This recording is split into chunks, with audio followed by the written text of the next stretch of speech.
Assalamualaikum warahmatullahi wabarakatuh. Perkenalkan, nama saya Rini Safitri, NIM T2019-1240.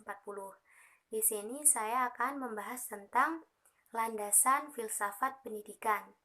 Jadi, unsur-unsur esensial dalam landasan filsafat pendidikan yang utama itu ada 3, yaitu landasan ontologis, landasan epistemologi, dan landasan aksiologis. Yang pertama yaitu landasan ontologis. Landasan ontologis juga disebut dengan landasan metafisik, merupakan landasan filsafat yang menunjuk pada substansi atau keberadaan sesuatu. Misalnya, pendidikan secara ilmiah ditunjukkan untuk mengatur konsep-konsep dan praktik pendidikan yang telah dikaji secara metodologis menjadi suatu pengetahuan tersendiri yang disebut ilmu pengetahuan. Kneller mengatakan bahwa metafisika adalah cabang filsafat yang bersifat spekulatif atau secara teori membahas hakikat kenyataan terdalam. Metafisika menjawab persoalan-persoalan mendasar seperti apakah alam semesta ini mempunyai desain rasional atau hanya sesuatu yang tidak ada maknanya? Gutek mengatakan bahwa metafisika berkaitan dengan perumusan teori dan praktik pendidikan dalam berbagai hal, subjek, pengalaman, dan keterampilan yang termuat dalam kurikulum merefleksikan konsep tentang kenyataan yang diyakini oleh suatu masyarakat yang menjadi pendukung keberadaan sebuah sekolah. Landasan yang kedua yaitu landasan epistemologi yang biasa juga disebut dengan teori mengetahui dan pengetahuan. Epistemologi membahas konsep dasar dan sangat umum dari proses mengetahui, sehingga erat kaitannya dengan metode pengajaran dan pembelajaran. Kaum realis berpandangan bahwa pengetahuan berasal dari sensasi indrawi yang objeknya terdapat atau merupakan bagian dari lingkungan hidup manusia. Seorang guru dapat mengembangkan serangkaian demonstrasi kelas untuk menjelaskan fenomena ilmiah kepada peserta didik.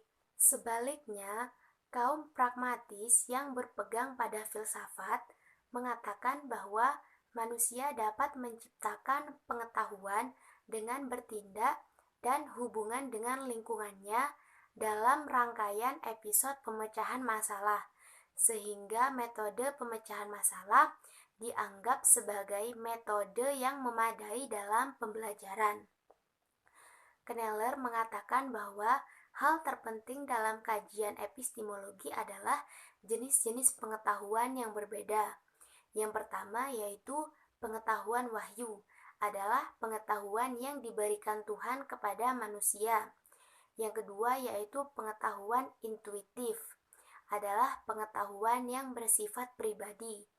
Intuitif atau insight adalah pengetahuan yang tiba-tiba muncul dalam kesadaran berupa ide atau kesimpulan yang dihasilkan dari proses panjang bekerjanya pikiran bawah sadar. Contohnya, kebenaran yang termuat dalam karya seni. Yang ketiga yaitu kebenaran rasional, diperoleh dengan cara bekerjanya akal tanpa melibatkan observasi terhadap kenyataan aktual. Kebenarannya dapat ditunjukkan dengan penalaran abstrak semata. Yang keempat yaitu pengetahuan empiris, adalah pengetahuan yang sesuai dengan bukti-bukti indrawi. Pengetahuan empiris terdiri dari ide-ide yang dibentuk dalam kesesuaiannya dengan fakta yang diamati atau diindra. Namun perlu diingat bahwa indra manusia juga dapat menyesatkan sebagaimana tongkat yang menjadi bengkok saat dimasukkan ke dalam air. Yang kelima yaitu pengetahuan otoritatif, adalah pengetahuan yang diakui kebenarannya berdasarkan jaminan otoritas orang yang menguasai bidangnya. Materi selanjutnya yaitu landasan aksiologi pendidikan. Aksiologi adalah cabang filsafat yang membahas nilai-nilai dan berusaha menggambarkan apa yang dinamakan dengan kebaikan dan perilaku yang baik. Aksiologi menunjuk pada preskripsi atau ketentuan perilaku moral dan keindahan. Contoh pernyataan nilai yaitu cuci tanganmu sebelum makan atau kamu harus mencintai negerimu.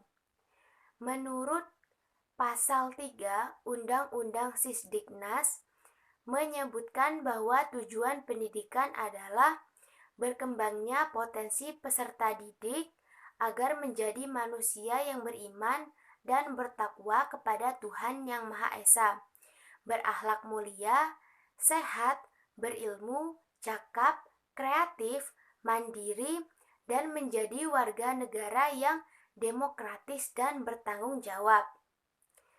Sekian materi yang dapat saya sampaikan. Kurang lebihnya saya mohon maaf.